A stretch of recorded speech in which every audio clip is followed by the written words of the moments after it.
which really has just grown out of the things that have happened in Christchurch. I mean, everyone in the room knows what's happened in Christchurch.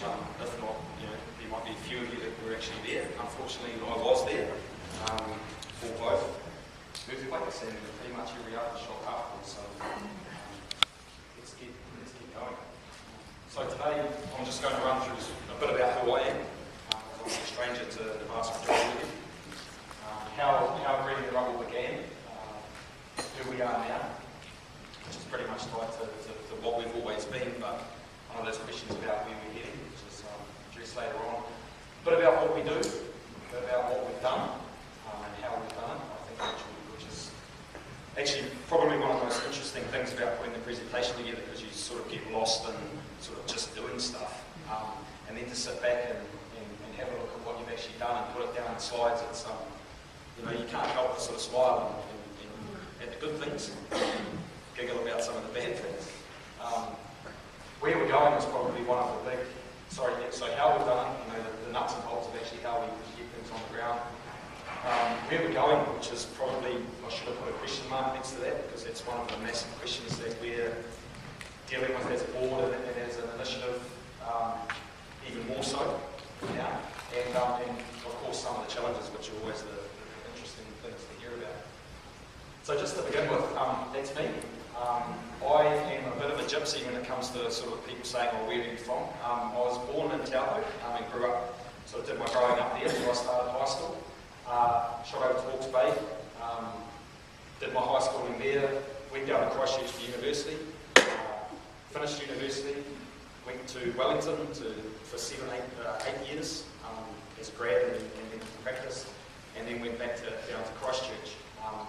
Now, I guess the common theme between all of those things is I've had something naturally big happen in their past, and I didn't kind of really draw the connections until I put them on paper. Obviously, Taupo's got some things going on at the moment. We've got a volcano over there. Hawke's Bay had an earthquake, a little earthquake back in the day. Christchurch, funnily enough, was the place you went to avoid natural disasters. Wellington, can't remember actually having an earthquake in Wellington, which is kind of ironic, really, seeing as the place that's in the worst possible scenario, according to the scientists. And then back down to Christchurch, bought a house 4 weeks before the September earthquake, which was fun when the EQC came around and said, can you point out the damage? I sort of said, I didn't even know what was there beforehand, so just chuck it all down. Which was good. Quite a bonus. But, so Masters from Lincoln, now a senior landscape architect with Becca, previously with Isthmus and NWH before that. I'm a registered landscape architect. I'm with the NZIA.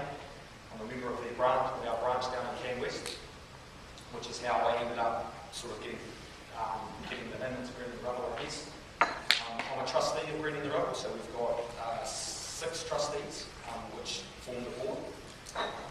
On the NZIA/design representative on the board, we've got members that are ecologists, we've got community health people, we've got social scientists from Lincoln University, environmental planners from Lincoln University, and up until recently we had a member of LIANS, which is the Landscape Institute, so the implementation guys. So we had a really good cross-section. I'm sitting there as the sort of the design conduit, which has its moments.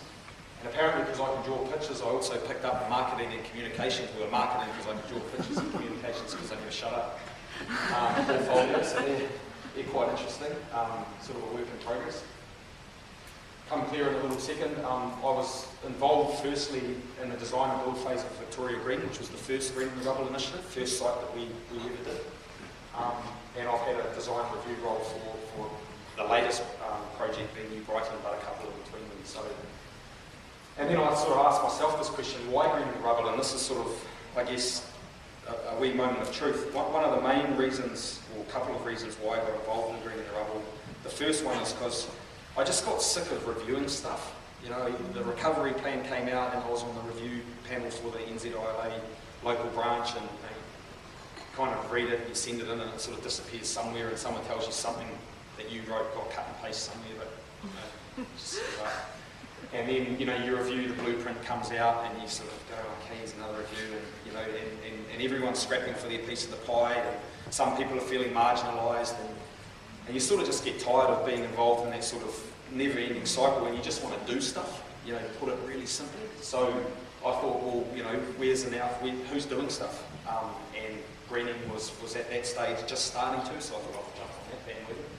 Probably the second and one of the more honest reasons why is I just got sick of Wilson's car parks. No one from Wilson's here. They're not placing the right people, knowing the right people. We were really fortunate early in the process as part of Makeshift that we had some right people. We had door openers, we had some people with keys, and they've just been fantastic for the initiative, particularly in the early days. The reality now is that they've been pushed somewhere else because they're good at what they do. You know, it's the old story. Good at what you do, go somewhere else and make the best out of a bad situation. So, direct line into community groups. So we've got community boards and initiatives like Renew Brighton. I'll talk a bit about them later. And an initiative called Places of Tranquility, which is about ethnic spaces, for want of a better description. You know, they're building spaces specific to certain communities. Perhaps certain religious groups or people that are just saying, hey, look, you know, we feel a little bit left out, we want to get in on the action, and you know, they can tailor to their needs. Direct links, these guys are huge, particularly those three.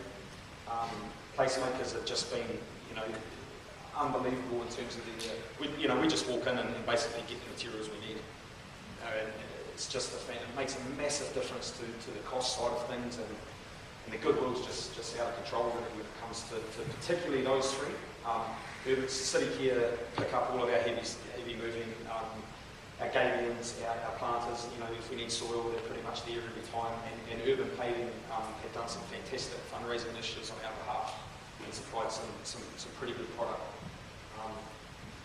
It's another big thing that we do is mobilise volunteers. And then this is where the marketing and the communications came from, because we were sort of just doing things and no one knew about them for a couple of sites. So we started just jumping up and down a wee bit more, you know, part of that growing up. And then ultimately just try to do something positive with that.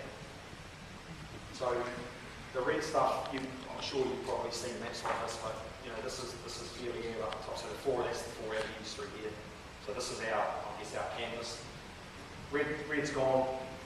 Blue's new things that have gone up. I mean, this is July 2012, so there's a bit more. It's probably more ready now.